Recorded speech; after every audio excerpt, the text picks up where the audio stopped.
Então, gente, oi, eu sou Ana Paula. E aí eu queria contar para vocês um pouquinho como é que tem sido para mim essa relação com o futebol. Eu sou de uma família que é da periferia do Rio de Janeiro, da Baixada Fluminense, a mais velha de 4 filhos, somos 2 mulheres, 2 homens. E o meu pai sempre foi um apaixonado por futebol e assim, tricolor doente, do tipo que ouvia a resenha do jogo até altas horas da noite no radinho de pilha debaixo do travesseiro. É, Levou a gente ao Maracanã algumas vezes, não muitas, mas levou.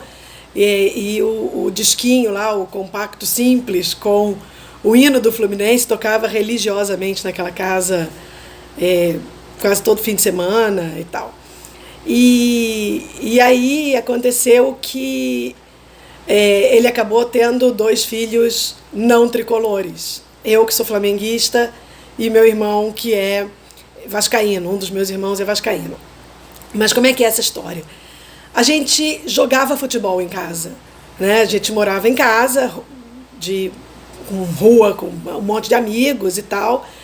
E a gente, criançada, e a gente chegava da escola e jogava bola. No quintal da minha casa se jogava bola, né? E nunca teve distinção.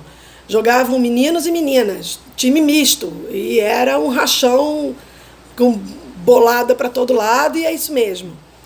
E aí foi engraçado que quando eu comecei a chegar, né, uma idade assim de 11 para 12 anos e tal, eu comecei a achar que eu estava muito mocinha, sabe como é, né? Muito menininha demais para estar jogando bola com aqueles garotos. E aí eu deixei de jogar bola. E eu podia ter enveredado por um caminho de, então, a partir daquele momento, não me interessar mais por futebol. Só que justamente nesse instante eu estava tendo uma paixonite, acho que a minha primeira paixonite, por um garoto do colégio, e ele era flamenguista. E era um flamenguista também pirralhão desses, 11, 12 anos, e já sabia, discutia, falava as coisas e tal. E aí eu falei, putz, como é que eu vou chamar a atenção desse menino? De repente, se eu souber conversar com ele sobre essas coisas. E eu virei flamenguista. E desde então eu passei a acompanhar os jogos do Flamengo, a acompanhar a escalação do Flamengo. E, obviamente, não deu certo, né? Enfim, ele nunca olhou para mim. Mas eu me tornei efetivamente uma torcedora de futebol. Uma das lembranças que eu tenho mais, assim, aguerridas, não sei, mais apaixonadas, foi a final do campeonato de 80, Flamengo e Atlético. O Flamengo, aquele timaço, o Raul no gol, o Júnior na lateral, você tinha um meio-campo fantástico, Andrade, Carpegiani, que foi substituído pelo Adílio, tinha o Zico, o Nunes de centroavante, e foi um jogo assim, super emocionante. O Flamengo ganhou por 3-2, com gol já no final e tal. E eu tenho uma vaga lembrança, assim, a família era católica, né? A gente ia à missa e tal, fim de semana, e eu atrasei a ida de todo mundo para a missa, porque eu fiquei trancada dentro do carro, na garagem de casa, a Brasília bege do papai, e eu trancada ali dentro, com o rádio ligado, ouvindo, nervosa, roendo as unhas, e, sei lá, saía aos berros e tal, de que o Flamengo tinha sido campeão, né? Hoje eu tenho muitas amigas com quem eu converso, amigas flamenguistas, outras não flamenguistas, mas com quem eu converso futebol. Mas a minha vida foi uma vida de falar de futebol, né? E eu nunca me intimidei porque eu estava falando com outros caras. E aí, a minha experiência, pelo menos, é que assim, no início, eles olham de cara, não é feia, mas assim, eles olham no mínimo, com surpresa. Quem é essa mulher que está falando de futebol, né? Eu sempre vi os jogos, acompanhei os jogos, e não só. Eu lia jornal, os cadernos esportivos dos jornais e sempre gostei de acompanhar os programas esportivos, né? Nos vários canais, assim, esses programas que passam depois, domingo de noite, depois da rodada e tal. E aí chegava segunda-feira, fosse no colégio, na faculdade, no trabalho, ou na portaria do prédio, eu parava para falar. Porra, você viu o jogo ontem, cara, não sei o quê. E aí eu falava, né, assim, aquele pênalti, eu acho que não foi não, ou devia ter substituído por outro cara, esse técnico também não sei o quê. E no início causa surpresa. Os caras olham tipo, como assim, né? Mas depois eles passam a curtir. De vez em quando alguém tenta tirar uma onda com a tua cara.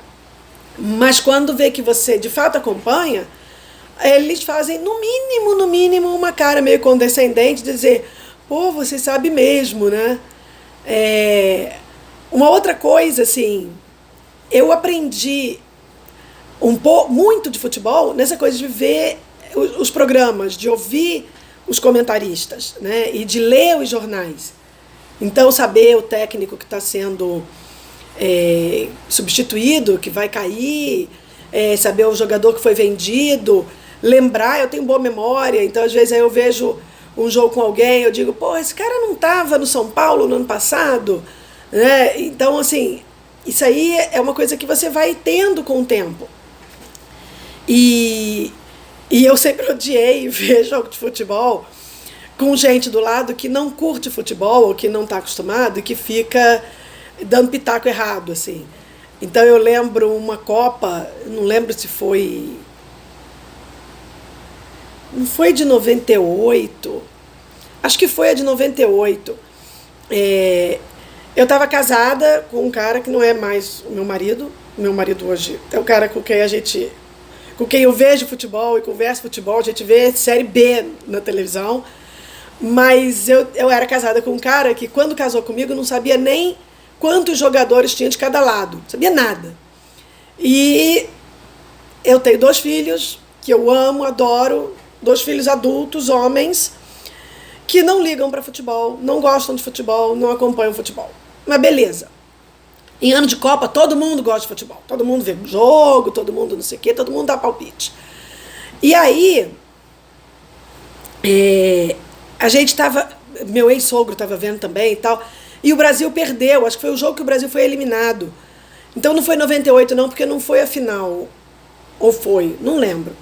Mas acabou o jogo. E aí ficou todo mundo murcho, pô, não sei o quê. Queria desligar a televisão. E eu fui me trancar num outro quarto que também tinha televisão para ficar vendo. Eu queria ver os comentários e rever os lances e rever os gols e tal. E aí o cara veio meio que brigar, porque assim, dizer por que eu não estava lá junto do resto da família, já tipo, esqueceu, acabou, passou, acabou a Copa. Vamos pensar em outra coisa, vamos falar de outra coisa. Por que eu estava trancada naquela sala, naquele quarto, vendo ainda as coisas? E aí eu olhei para ele, eu virei na sala e falei assim, vocês acham que eu entendo de futebol? Né? Sabe por que eu entendo de futebol? Porque eu vejo os jogos, e eu vejo os comentários, e eu vejo os programas. E aí com isso você aprende. Você aprende regra, você aprende o que é um impedimento, você aprende por que ali foi pênalti mesmo ou não foi pênalti. Cara, senão, né? Aí eles ficaram de cara amarrada e eu continuei lá. Mas enfim, a minha aproximação com o futebol feminino, ela é muito recente, apesar dessa relação antiga e estreita com o futebol. Eu lembro que o primeiro jogo que eu vi da seleção brasileira foi eu não lembro se foi uma Olimpíada que o Brasil foi prata num jogo contra os Estados Unidos, a final.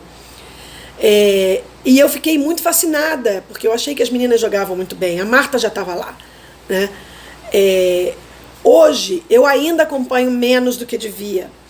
Eu torço demais. Agora essa Copa eu estou assistindo, mas eu de fato sei pouco né? Eu preciso saber mais. Mas eu acho que as mulheres estão ocupando mais espaço no futebol e eu acho legal que isso não seja só e exclusivamente via futebol feminino, embora eu acho que isso seja extraordinário e imprescindível, né? No ano passado, em 2018, quando teve a Copa, você teve canais como o Esporte Interativo e a Fox Sports que deram espaço para narradoras mulheres. Tinha uma mesa redonda pós-jogo só de mulheres, que era espetacular, que era melhor do que muita mesa de homem, né? Hoje você tem comentaristas mulheres, você tem a Nadine Bastos, que é uma puta árbitra e que já comenta jogos em rede aberta, né? Você tem a Isabelle Moraes, a Renata Silveira, enfim. Eu acho isso, eu acho que a gente precisa abrir espaço para as mulheres. Não é abrir, as mulheres abrem esse espaço, elas abrem porque não tem espaço no mundo que a gente não possa ocupar. E não deva ocupar se assim a gente quiser, entendeu? E eu acho isso o máximo, maneiríssimo.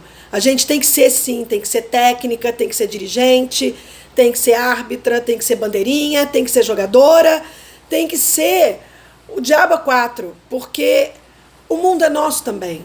E o futebol é nosso também. É isso aí. Beijo para vocês.